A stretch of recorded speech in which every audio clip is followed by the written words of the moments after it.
Another spellbinding night of action in the London Stadium produced the unlikely sight of a 12 for the United States in the women's 3,000 meters steeplechase, courtesy of the inspired Emma Coburn and Courtney Frerichs.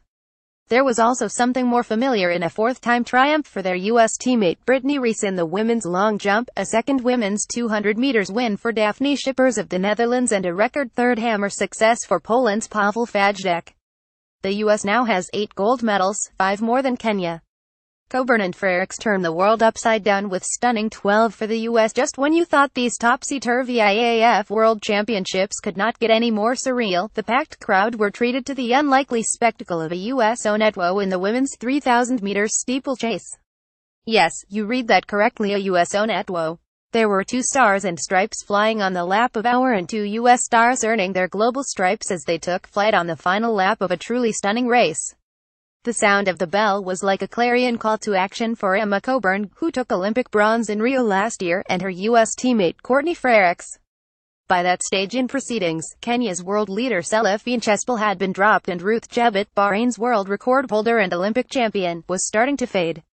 Kenya's defending champion Ivan Kieng was still in the hunt, but she too was burned off, and the U.S. duo surged off the final water jump and up the home straight.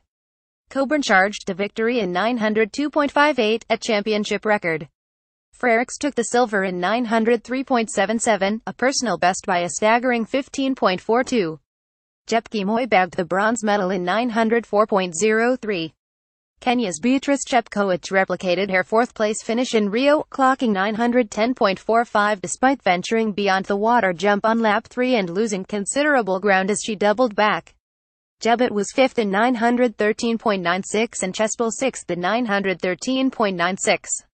"This is incredible," said Coburn. "I want to say a massive thank you to everyone who has supported me and made it possible for me to be world champion. I just want to find my family and give them a hug. I'm lost for words. This is better than I could ever have imagined." The stunned Frerichs said, "I would never have believed this could happen. Maybe 5th or 6th, but silver, wow, I am shocked. This is an absolute dream. I'm so happy to have won alongside Emma.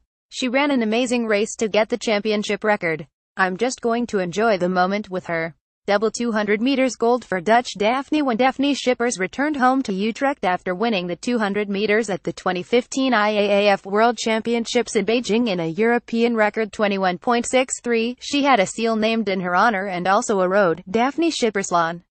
The former heptathlete, who has assumed the historical mantle of Fanny Blankensken as the 21st-century Flying Dutchwoman, did not exactly retain her title by a streak, but in timing her seasonal peak to perfection, she had just enough in the tank to strike gold again.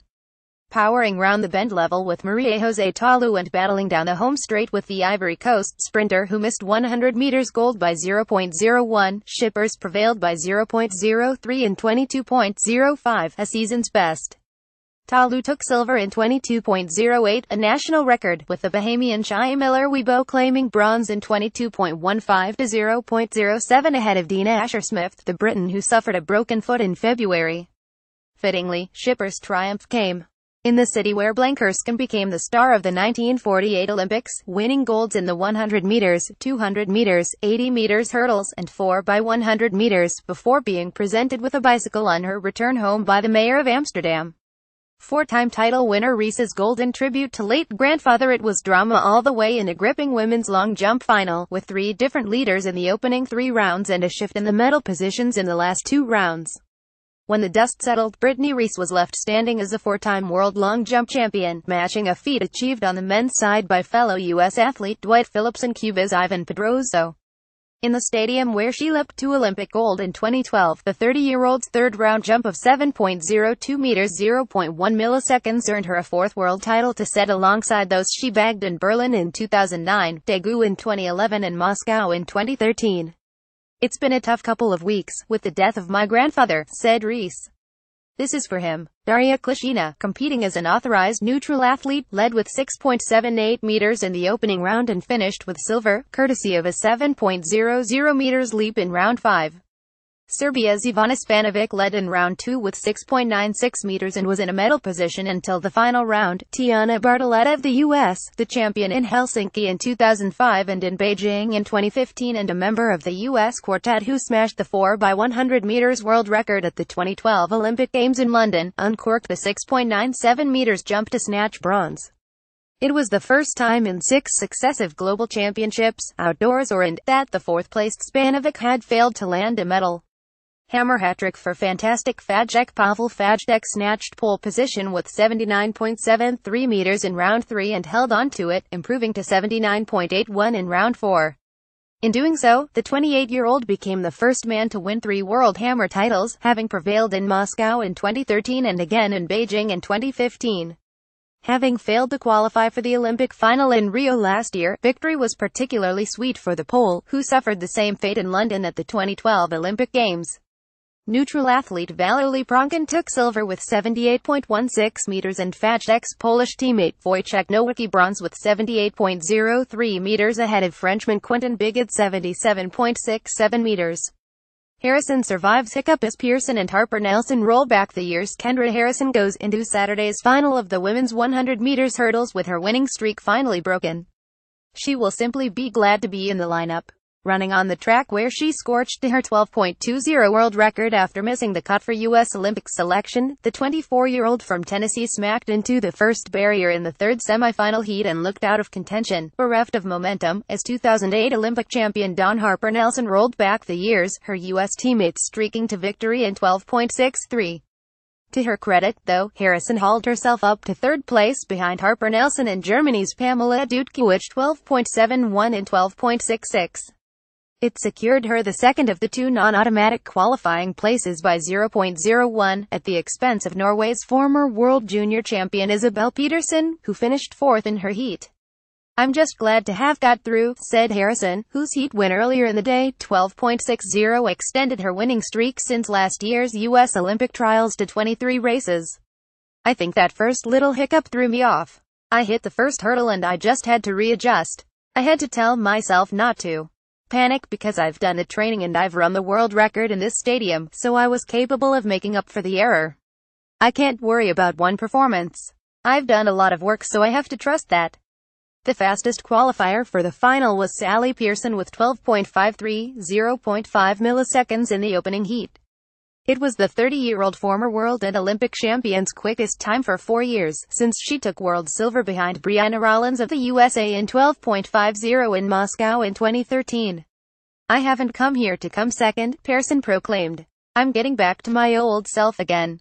Kiprop back in form and Semenya still on double medal course in a bruising opening semifinal of the men's 1,500 meters. 3-time world champion Asbel Kiprop kept his head while all about him were losing theirs, surging majestically from 6th to the 2nd qualifying spot behind his Kenyan teammate Elijah Monangoi, the 2015 silver medalist and 2017 world leader, 340.10 to 340.14. Timothy Chariot led from gun almost to tape in the second semifinal, but also looked ominously smooth, despite being overtaken on the inside by the fast-finishing European indoor champion Jakub Halusa, the Czech athlete snatching victory by 0.19 in 338.05. The injury-hit Kenyan champion Ronald Kumoy failed to make the cut. Meanwhile, on the women's middle distance front, 5 races into her double medal bid in London, Caster Semenya remains on course for another step up onto the podium in the London Stadium. The Olympic champion, a bronze medalist in Monday's 1,500 meters final, strode to a commanding victory in her 800 meters semifinal in 158.90, the fastest time of the round. Mere halfway to glory in the race to claim the global decathlon crown left free by the abdication of the retired world record holder Ashton Eaton, Kevin Mayer stands in pole position at the halfway stage. The 25-year-old Frenchman, silver medalist behind Eaton in Rio last year, got off to a flying start on day 1 with a 100 meters lifetime best of 10.70, followed up with season's bests in the long jump 7.52 meters, shot 15.72 meters and high jump 2.08 meters and a PB in the 400 meters 48.26. That added up to an impressive 4,478. Kai Kazmieruk, who finished fourth at the Olympics in Rio last year, lies second on 4,421, with his German teammate Brico Freimuth, the 2015 bronze medalist, third on 4,361. Perkovic perks up discus qualifying. Croatia's two-time Olympic discus champion Sandra Perkovic booked her place in Sunday's final with her longest ever championship throw, in qualifying her finals a mighty 69.67 meters. Second best in qualifying, with 65.58 meters, was Jaime Perez, the Cuban who has twice beaten Perkovic this season. Happy return for flying Barsham Matazisa. Barsham returned to the scene of his breakthrough joint bronze medal-winning performance at the 2012 Olympics, recording the only clean card of the men's high jump qualifying round. The 24-year-old sailed over 2.22 meters, 2.26 meters, 2.29 meters and 2.31 meters at the first time of asking, progressing to Sunday's final with the tag of clear favorite still pinned on his Qatari vest. "The only color of medal I want is the gold, so hopefully I can achieve that," said the 2014 world indoor champion. "This place is special for me. It is where I won my first major medal at the Olympics, so maybe it will bring me luck." Ukraine's 2013 world champion Bogdan Bondarenko was one of 5 others to achieve the automatic qualifying height of 2.31 meters, together with German champion Mateusz Przybylko, Bulgarian Tihomir Ivanov and Britain's Robbie Grabars. Simon Turnbull for the IAAF.